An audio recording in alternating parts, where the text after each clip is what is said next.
In the world of sports, athletes are always put on a pedestal. They're the stars. They're the ones who make the game much more enjoyable and fun. Their remarkable stories inspire people to be hardworking, dedicated, and passionate. There are so many athletes in the world, and all of them are the epitome that dreams do come true. They show us what it is to be excellent. Their names are forever engraved in history, and what they've accomplished has become the standard for future generations.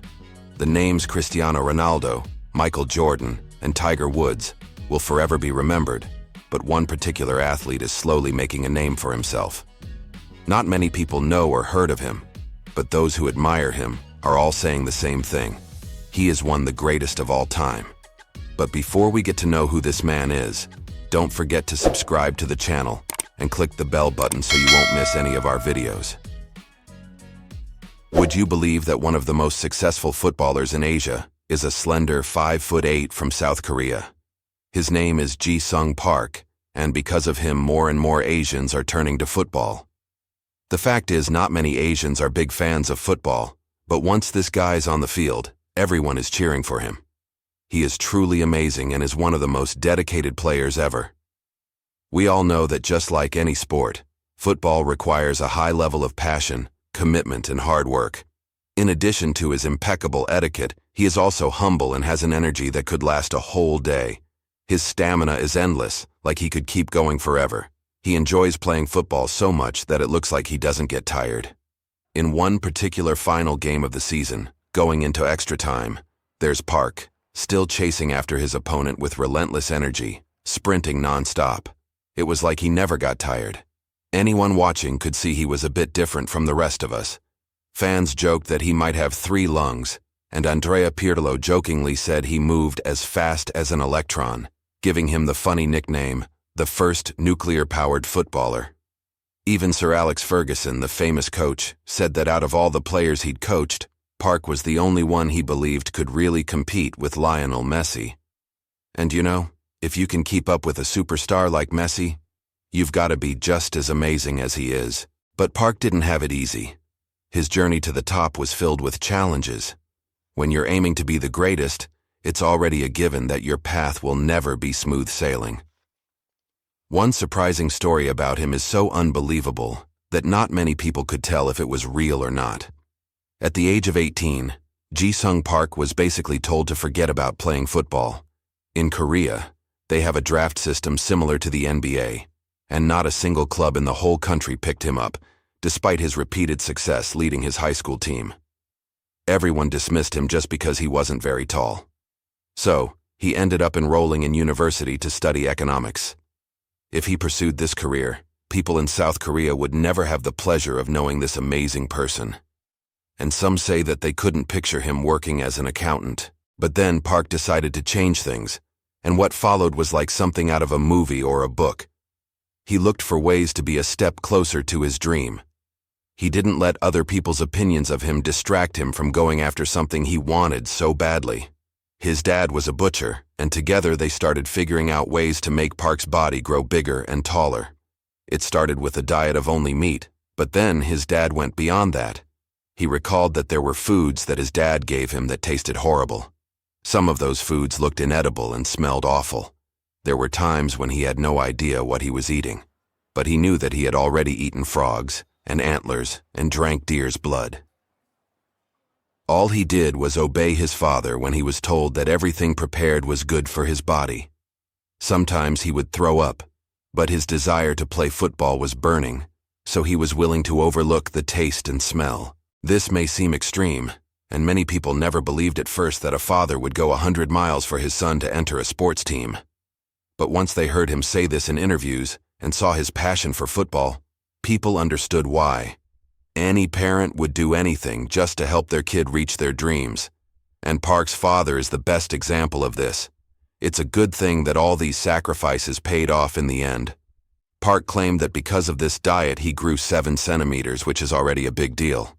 It already made a difference, and there's a good chance that a team would choose him. But the big question at that time was, what if no team would pick him? Would his and his father's efforts go to waste? What would he do? Would he pursue economics instead and just forget about playing football? Park's luck took a surprising turn. He himself didn't expect that finally his stars would align, and he's getting closer to reaching his dream. The Olympic Games were approaching, and the under-23s national team needed some practice. So a friendly match was arranged between them and Park's university team. In one of the most incredible twists anyone has ever seen, the national team coach was so impressed and amazed that he called Park up to join the team for the Olympics. And not only this. After their elimination despite winning 2 out of 3 group stage games, he summoned Park for the actual Asian Cup qualifiers. Finally, after patiently waiting for this moment, Park's dream came true. He played for the national team before even signing his first professional contract. As everyone expected, after this, finding a team wasn't a problem anymore.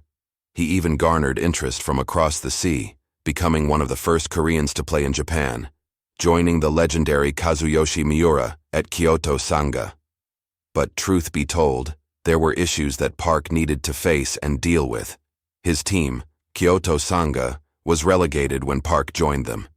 It wasn't a happy moment with Park, and to make matters worse, the manager who called him to join the national team was laid off. It looked like his career was only meant for a short time. It was suddenly over before it even began. However, those challenges were silver linings in the dark clouds. The new manager of the national team wasn't that bad after all. Park needed to up his game and show the new manager, Gus Hiddink, that he deserved his spot on the team. Plus, he saw this as a chance to eventually make it to Europe. When Hiddink called him up for friendlies against England and France, Park gave it his all, scoring in both matches. His exceptional performance was the reason that he got Hiddink's respect and approval. All of a sudden, even though he was older and not playing in the top league, nothing could stop Park. He became the first player picked for the team every single time. Then, the timing couldn't have been better. In 2002, he got the opportunity of a lifetime. The World Cup was going to be in Japan and South Korea, and everyone would be watching the home teams. Plus, both domestic leagues would take a break for 3 months, so national teams could get ready for the tournament. The 2002 World Cup has a controversial reputation due to allegations of corruption, particularly surrounding South Korea's success. Despite these controversies, their performance was undeniably remarkable. Their journey began with a surprising 2-0 victory over Poland in the opening match, defying expectations. A draw against the United States and a win against Portugal's talented team, with Park scoring a spectacular goal with a half volley, further showcased their strength. Making it to the knockout stage was already a huge achievement for South Korea, as no East Asian side had ever reached that far. Their victories against Italy and Spain to advance to the semifinals raised suspicions, but there were plenty of reasons to be impressed by their gameplay. Park played a pivotal role in the team's success, boosting his reputation significantly. Gus Hiddink, who recognized Park's talent, departed for PSV, but closely followed Park's progress. Seeing Park lead Kyoto Sanga, a team that narrowly avoided relegation, to win the Emperor's Cup, including scoring the winning goal, convinced Hiddink to bring him to Europe. In a surprising turn of events, just 4 years after being rejected by Korean teams, Park made a €5 million move to Eredivisie, the top tier in Dutch football. He joined the ranks of renowned players like Arjen Robben, Klaas-Jan Huntelaar, Mark van Bommel, and Matthäa Kesman. What do you think will happen next? Did Park wow the Europeans with his talent and skills? Let's all find out in the next video. Don't forget to subscribe to the channel and tap the notification button to stay updated on new videos.